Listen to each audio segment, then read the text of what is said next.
Hello students, good morning. Welcome to TR solution academy. আজ কিন্তু আমরা গ্রাম পঞ্চায়েত স্পেশাল বাংলা ক্লাসে 20 নম্বর প্র্যাকটিস সেট নিয়ে চলে এসেছি। তো চলো ক্লাস স্টার্ট করি, দেখে নি ফার্স্ট কোশ্চেন কি আছে।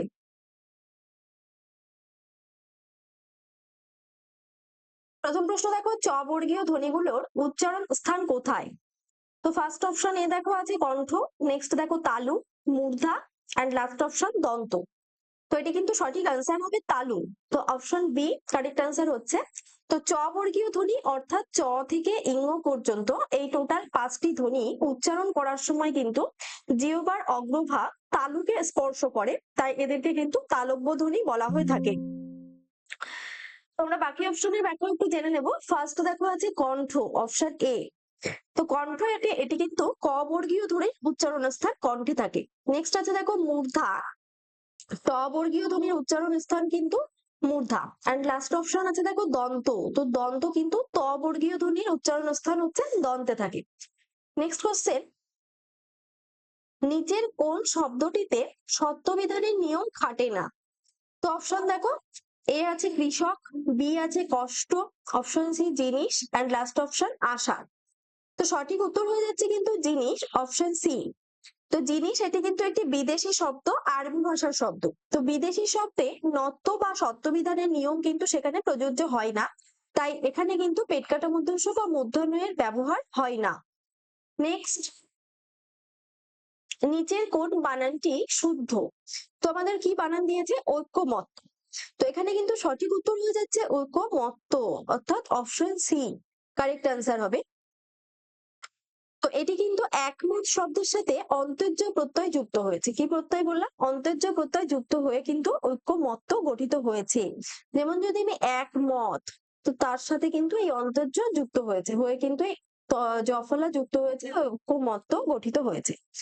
নেক্সট কোশ্চেন, নমস্কার এর সন্ধি বিচ্ছেদ কি? তো এটি কিন্তু সঠিক সন্ধি বিচ্ছেদ করলে হবে নম প্লাস কার। তো এটি কিন্তু যুক্ত হয়ে এই নমস্কার শব্দ গঠিত হচ্ছে। এটি বিসর্গ সন্ধির একটি উদাহরণ হচ্ছে।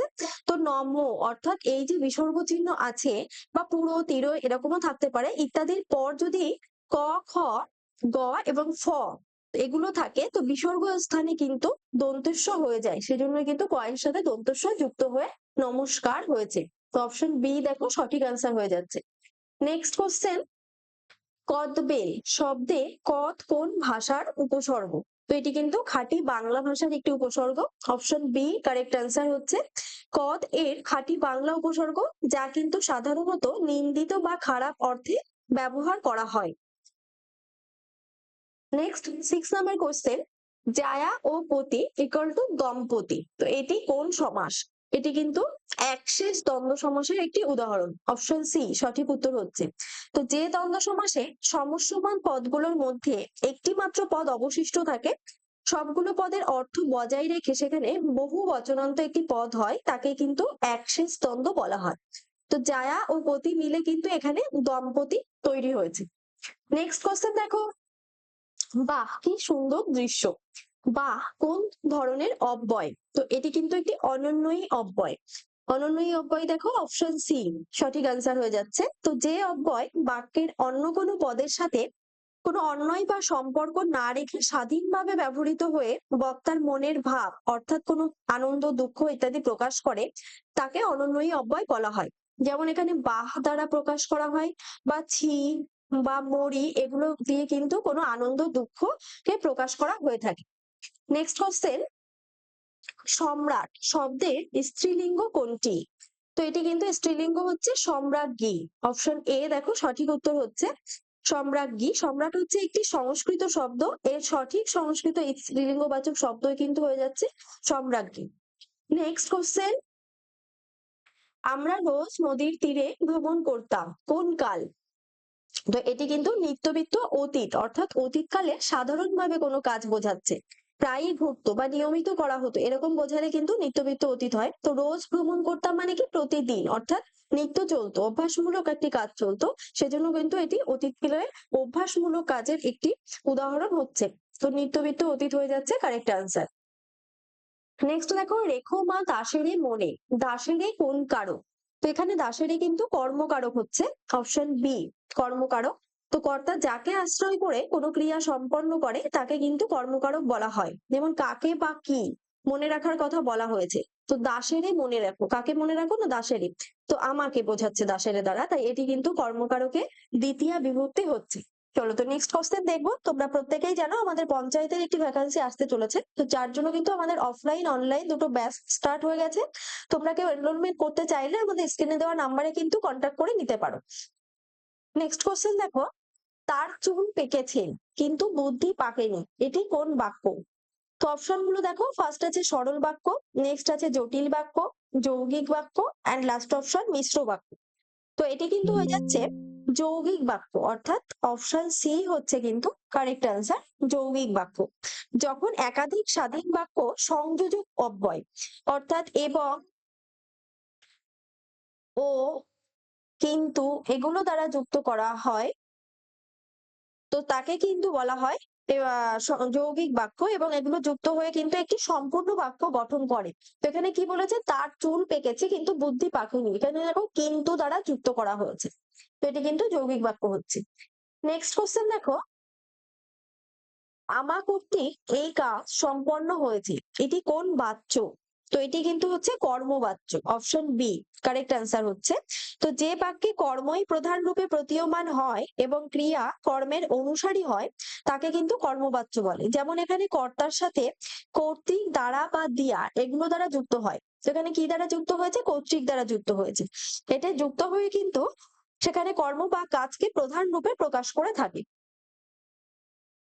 নেক্সট দেখো, প্রত্যক্ষ উক্তিতে প্রশ্নসূচক বাক্য থাকলে পরোক্ষ উক্তিতে তা কোন বাক্যে পরিণত হয়?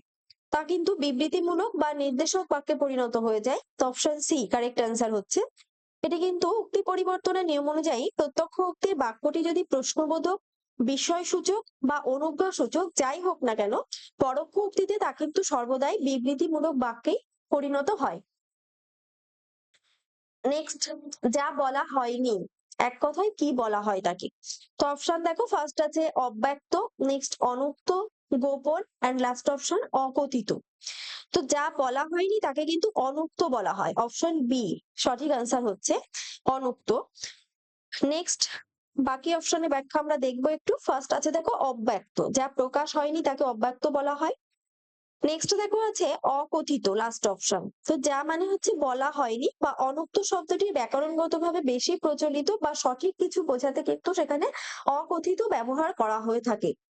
নেক্সট দেখো, ডুমুরের ফুল বাগধারার অর্থ কি?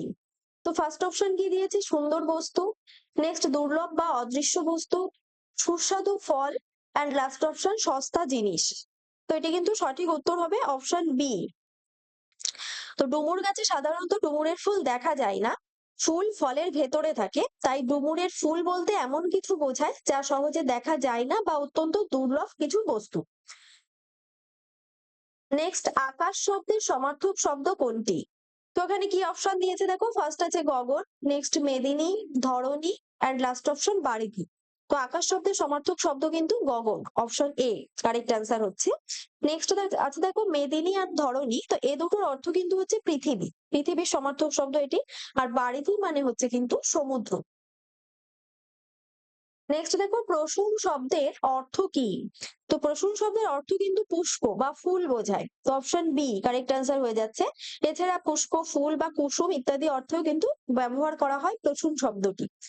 নেক্সট দেখো, কাদো নদী কাদো উপন্যাসের রচয়িতা কে? তো এই উপন্যাসটি কিন্তু রচনা করেছে সৈয়দ ওয়ালি উল্লাহ। তো অপশন এ দেখো কারেক্ট অ্যান্সার হয়ে যাচ্ছে। তিনি কিন্তু 1968 সালে বাংলাদেশের প্রখ্যাত কথা সাহিত্যিক এই সৈয়দ ওয়ালিউল্লাহ রচিত এটি একটি বিখ্যাত উপন্যাস, যা কিন্তু চেতনা প্রবাহ রীতিতে লেখা হয়েছিল। 1968 সালে এটি রচনা হয়েছিল। নেক্সট কোশ্চেন, কাজী নজরুল ইসলামের জন্ম তারিখ কত? তো তার জন্ম তারিখ কিন্তু 1899 24শে মে। দেখো অপশন বি সঠিক উত্তর হয়ে যাচ্ছে। বাংলা কিন্তু 11ই জ্যৈষ্ঠ 1306 বঙ্গাব্দে তিনি জন্মগ্রহণ করেছিলেন ভারতের পশ্চিমবঙ্গের বর্ধমান জেলার চুরুলিয়া নামক গ্রামে।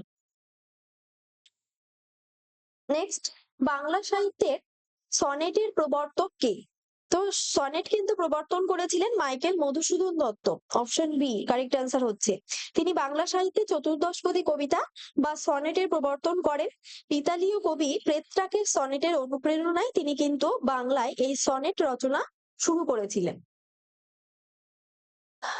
দেখো, তো আজকের ক্লাস এই পর্যন্তই থাকছে। নেক্সট ক্লাসে আবার তোমাদের সাথে দেখা হবে। প্রত্যেকে ভালো থাকবে এবং প্রত্যেকে কাউন্ট করে জানাবে কার কতগুলো সঠিক উত্তর হলো। চলো আজ এই পর্যন্তই, বাই।